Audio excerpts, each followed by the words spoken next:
Graph नहीं दिया तो स्टेटमेंट को एनालाइज कैसे करें, स्टेटमेंट के लिए एनालिटिकल पैराग्राफ कैसे लिखें, क्योंकि हमें तो बताया गया है कि कोई भी bar graph, line graph, pie chart कुछ तो दिया होगा जिसके बेसिस पे एनालिटिकल पैराग्राफ लिखा जाता है।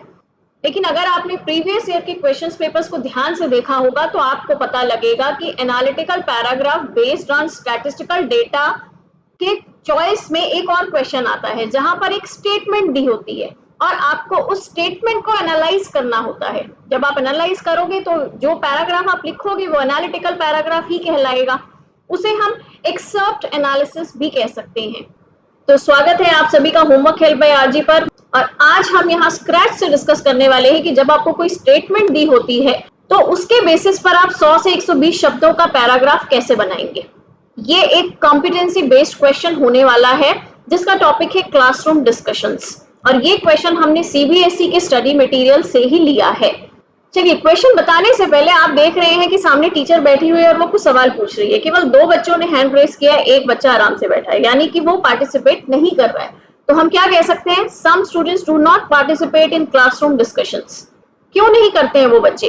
क्योंकि शायद वो शाय फील करते हैं या वो इंट्रोवर्ट हैं।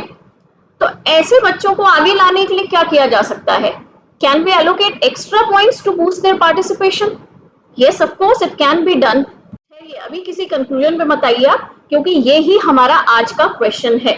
क्वेश्चन को सबसे पहले ध्यान से समझना बहुत जरूरी है। Many students do not participate in classroom discussions while some students contribute valuable points.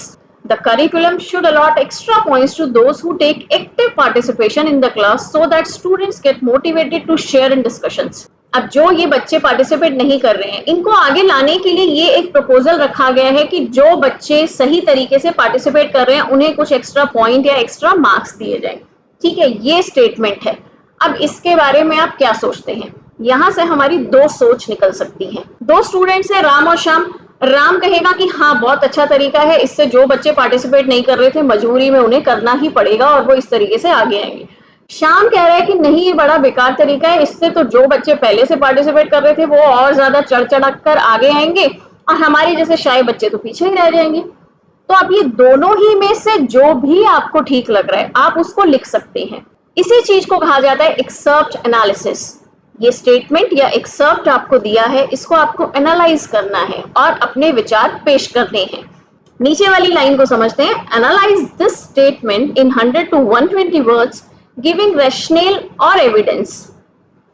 इस स्टेटमेंट को एनालाइज करो। 100 से 120 शब्दों का ही आता है क्लास 10th के लिए, और आपको रैशनल, तर्क या लॉजिक आपको देना है कि आप जो भी प्रपोजल दे रहे हैं उसमें क्या तर्क है, लॉजिकली वो सही है या नहीं है वो आप बताएंगे। एविडेंस, आप पिछले किसी इवेंट का एविडेंस भी यहाँ पर दे सकते हैं, कोई फैक्ट बता सकते हैं। दैट वुड स्ट्रेंथन और वीकन द आर्ग्यूमेंट। दोनों क्यों लिखे हुए स्ट्रेंथन और वीकन? क्योंकि आप किसी भी एक दिशा में जाएंगे, या तो आप इस स्टेटमेंट के फेवर में जाएंगे, और फेवर में जाएंगे तो आप इस तरीके के पॉइंट्स बताएंगे जिससे कि ये जो स्टेटमेंट है ये और मजबूत हो जाए, स्ट्रेंथन हो जाए।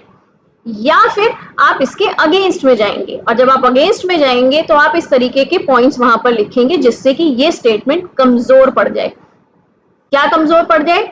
कि उनको एक्स्ट्रा पॉइंट देने से कोई फायदा नहीं होने वाला है, उल्टा उससे नुकसान होगा। तो उसके लिए आपको वहां पर पॉइंट्स लिखने होंगे ताकि ये वीकन हो जाए। इसलिए दोनों बातें लिखी गई हैं। अगर आपको ग्राफ बेस्ड एनालिटिकल पैराग्राफ लिखना सीखना है तो आप इस वाली वीडियो को जरूर देखिए। यहाँ पर आपको टॉप 5 टिप्स बताए गए हैं जिससे कि आप एनालिटिकल पैराग्राफ राइटिंग में 5 में से पूरे 5 नंबर ला सके। चलिए, फिलहाल हम अपने इस वाले एनालिटिकल पैराग्राफ या एक्सर्प्ट एनालिसिस को कंटिन्यू करते हैं। सबसे पहले हम समझते हैं की पॉइंट्स इसके फेवर में लिखने के लिए, क्योंकि जब की पॉइंट्स आपके दिमाग में होंगे तभी आप पैराग्राफ लिख पाएंगे। तो आप जिस भी डायरेक्शन में जाना चाहते हैं सबसे पहले उसके की पॉइंट्स नोट कर लीजिए। तो की पॉइंट्स में हमें क्या पता लग रहा है कि इससे स्टूडेंट्स की एंगेजमेंट और अंडरस्टैंडिंग बढ़ेगी, क्योंकि जब हमें किसी चीज के बदले में कुछ मिलता है तो हम उसे और ज्यादा दिल लगाकर करते हैं। तो इससे क्या होगा, क्लासरूम डिस्कशंस में स्टूडेंट्स की एंगेजमेंट, उनकी भागीदारी और उनकी अंडरस्टैंडिंग, उनकी समझ दोनों बढ़ेगी। क्रिटिकल थिंकिंग, क्या करते हैं जब हमें कोई होमवर्क मिलता है हम सिर्फ क्वेश्चन को देखते हैं और अपने साथ वाले से रटकर लिख लेते हैं, या जो हमने किताब में पढ़ा था उसी की लैंग्वेज को लिख देते हैं। लेकिन डिस्कशन जब होता है, पूरा का पूरा ग्रुप बैठा होता है डिस्कस करने के लिए, हर इंसान अलग अलग तरीके से सोचता है, तो आप उसको गहराई से सोचते हैं, क्रिटिकल थिंकिंग करते हैं, आप उस टॉपिक के अच्छे बुरे प्लस नेगेटिव हर चीज के बारे में सोचते हैं। इसे कहा जाता है critical thinking.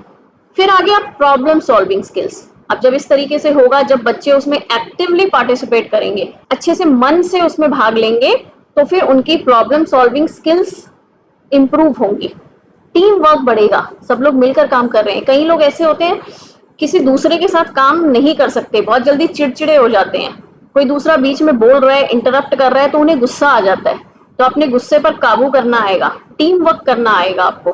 Sense of community, community की एक सेंस बच्चों को आती है, उन्हें पता लगता है कि हमें कल को बड़े होके सोसाइटी में ही रहना है और उसी के साथ काम करना है। मोटिवेशन फॉर शाय पीपल्स, अब जो ऐसे बच्चे हैं जो शर्माते हैं, आगे बढ़कर नहीं बोल पाते, उन्हें भी एक इंस्पिरेशन मिलेगी कि भाई हमें भी आगे होकर अपने पॉइंट गिनाने होंगे, वरना हमारे नंबर कम रह जाएंगे और हम पीछे रह जाएंगे बाकी बच्चों से।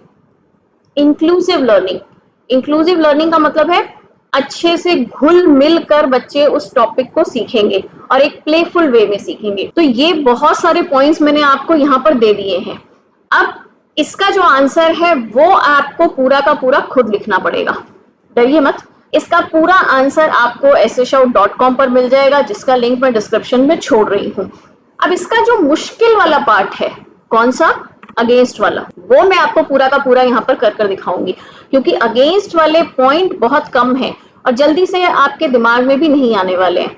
आपके दिमाग में क्या क्या पॉइंट्स आ रहे हैं जो इस स्टेटमेंट के अगेंस्ट में हो सकते हैं, आप कमेंट में लिख कर बता सकते हैं।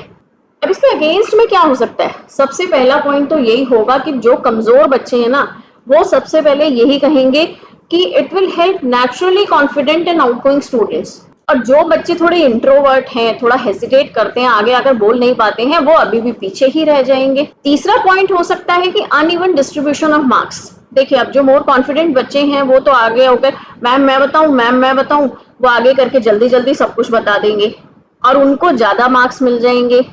और ज्यादा मार्क्स मिलने की वजह से अनइवन डिस्ट्रीब्यूशन हो जाएगा। क्लास में जो होशियार बच्चे हैं वो और ज्यादा होशियार हो जाएंगे और जो थोड़े से पिछड़े हुए थे वो और पीछे रह जाएंगे। जो खाई का डिस्टेंस है वो और ज्यादा बढ़ जाएगा। नेक्स्ट पॉइंट है quantity over quality. Quantity over quantity का क्या मतलब है? यहाँ पर हम कोई सामान नहीं बेच रहे हैं, यहाँ पर हम ये कहना चाह रहे हैं कि कुछ बच्चे सिर्फ इसलिए कि हमें कुछ ना कुछ बोलना है, वो कोई भी कमेंट कर सकते हैं जिसमें कोई खास बात नहीं है, कोई खास पॉइंट नहीं है, तो क्वालिटी नहीं आ पाएगी, क्वांटिटी ज्यादा आ जाएगी। क्योंकि नंबर लेने के लिए बच्चे कुछ भी पॉइंट लिख देंगे। जैसे कि आप लोगों को प्रोजेक्ट बनाने को दिया जाता है, कोई पीपीटी बनाने को दी जाती है, तो कुछ बच्चे तो दिल लगा के खूब अच्छे से अपनी क्रिएटिविटी उसमें शो करते हैं और अपने आप से सब कुछ बनाते हैं। बहुत से बच्चे इंटरनेट से लेते हैं या कहीं से पैसे देकर भी बनवा लेते हैं, हमें भी पता है ये तो वो क्या है? क्वांटिटी। क्वालिटी नहीं आ पा रही है उसमें, आप सीख नहीं पा रहे हैं।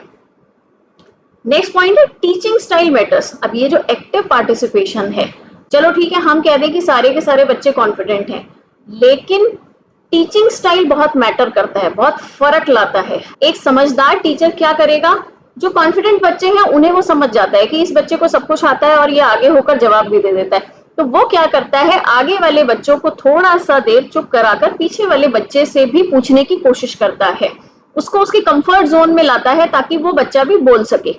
तो टीचर कैसा है इस बात पर भी डिपेंड करता है कि सभी बच्चे एक्टिवली पार्टिसिपेट कर पाएंगे या नहीं कर पाएंगे। और टीचिंग स्टाइल के साथ साथ टॉपिक भी मैटर करता है। अगर आपकी पसंद का टॉपिक है तो आप आगे से आगे बढ़कर उसके बारे में सवाल पूछेंगे और जवाब देंगे, लेकिन अगर आपको उस टॉपिक की नॉलेज भी नहीं है और आपको उसमें इंटरेस्ट भी नहीं है, तो आप उसमें पार्टिसिपेट ही नहीं कर पाएंगे। तो ये हमारे की पॉइंट्स आ गए। अब चलते हैं कि इसका आंसर हमें कैसे लिखना है। वर्ड लिमिट को जरूर ध्यान रखिएगा। वर्ड लिमिट हमारे एनालिटिकल पैराग्राफ में, एनालिसिस में हर किसी में 100 से 120 दी गई है, लेटर राइटिंग में भी। तो आपको इंट्रोडक्शन में या जो आपकी ओपनिंग लाइंस हैं उन्हीं में आपको क्लियर कर देना है किसी ना किसी तरीके से कि आप इस स्टेटमेंट से एग्री करते हैं या नहीं करते हैं। आप बिल्कुल क्लियर शब्दों में भी कह सकते हैं कि I agree with the given statement, अगर आप अगेंस्ट में लिख रहे हैं तो आप कह सकते हैं कि I do not agree with the given statement या I disagree with this statement. या अगर आप इंग्लिश में अच्छे हैं तो आप थोड़ा अच्छे तरीके से भी उस सेंटेंस को फ्रेम कर सकते हैं, जैसे हमने यहाँ पर किया है। देखिए बीच में कुछ ऐसे वर्ड आएंगे जो हो सकता है आपके लिए नए हों, वैसे मैं अपनी तरफ से कोशिश करूंगी उनका मीनिंग क्लियर करने की। अगर फिर भी कुछ रह जाता है तो आप कमेंट करके पूछ सकते हैं। While incentivizing class participation through extra points may seem like a good idea, it can also have some drawbacks. अब पहली ही इन लाइनों में आपको पता लग गया कि मैं इससे एग्री कर रही हूँ या डिसएग्री कर रही हूँ, क्योंकि मैं ड्रॉबैक्स की बात कर रही हूँ। ड्रॉबैक का मतलब कमियां। इंसेंटिवाइजिंग, इंसेंटिव का मतलब होता है किसी को प्रेरणा देने के लिए कुछ देना, तो इंसेंटिवाइजिंग प्रेरणा देने वाला जो ऑफर है। हमने फर्स्ट लाइन में ही कहा कि क्लास पार्टिसिपेशन को इंसेंटिवाइज करना एक अच्छा आइडिया है, लेकिन इसमें भी कुछ कमियां हैं। Firstly, this approach may only motivate naturally confident students, shy और introvert students may still not participate. बिल्कुल साधारण भाषा में मैंने लिखा है कि ये जो अप्रोच है ये सिर्फ किसको मोटिवेट करेगी, जो नेचुरली कॉन्फिडेंट है, शाय और इंट्रोवर्ट।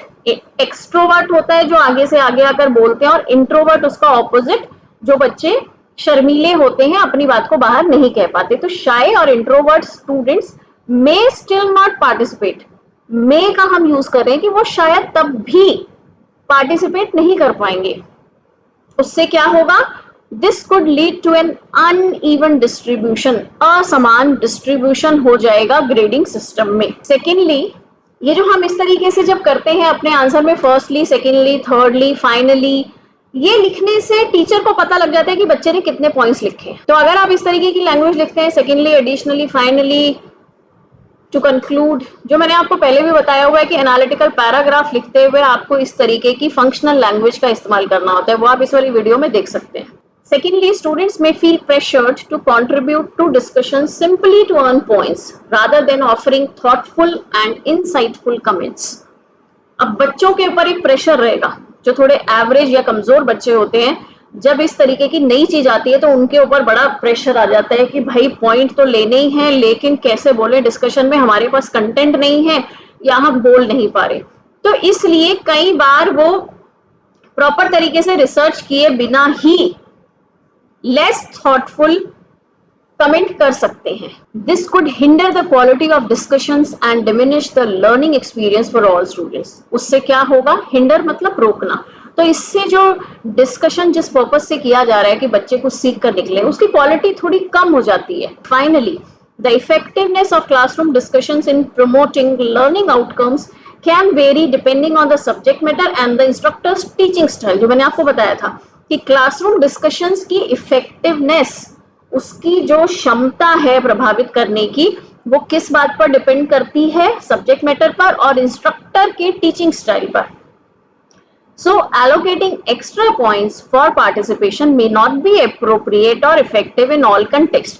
Ending कैसे करनी है, आपको इसके लिए भी एक लाइन सोचनी पड़ेगी कि फाइनली आप क्या कह रहे हैं कि ठीक है, अगर ये सारी कमियां ना हो तो हो सकता है कि ये जो इंसेंटिवाइजेशन की स्कीम है ये सही तरीके से काम कर जाए, लेकिन ये सब जगह इन ऑल कंटेक्स्ट काम नहीं करती। तो इसलिए हम कहेंगे allocating extra point for participation may not be appropriate or effective in all context, कि सभी जगह पर ये appropriate और effective नहीं हो सकती है। तो यहाँ पर हमने इसके अगेंस्ट वाला एनालिसिस लिखा है, इसके फेवर में जो एनालिसिस है उसका लिंक आपको डिस्क्रिप्शन में मिल जाएगा। वैसे की पॉइंट्स मैंने आपको यहाँ पर समझा दिए हैं, आप चाहें तो कमेंट में अपना पैराग्राफ सबमिट कर सकते हैं और चेक करवा सकते हैं, या आप हमारी वेबसाइट essayshop.com पर जाकर भी अपना आंसर सबमिट कर सकते हैं उसे फ्री चेक करवाने के लिए। Okay then, see you in the next class, good bye.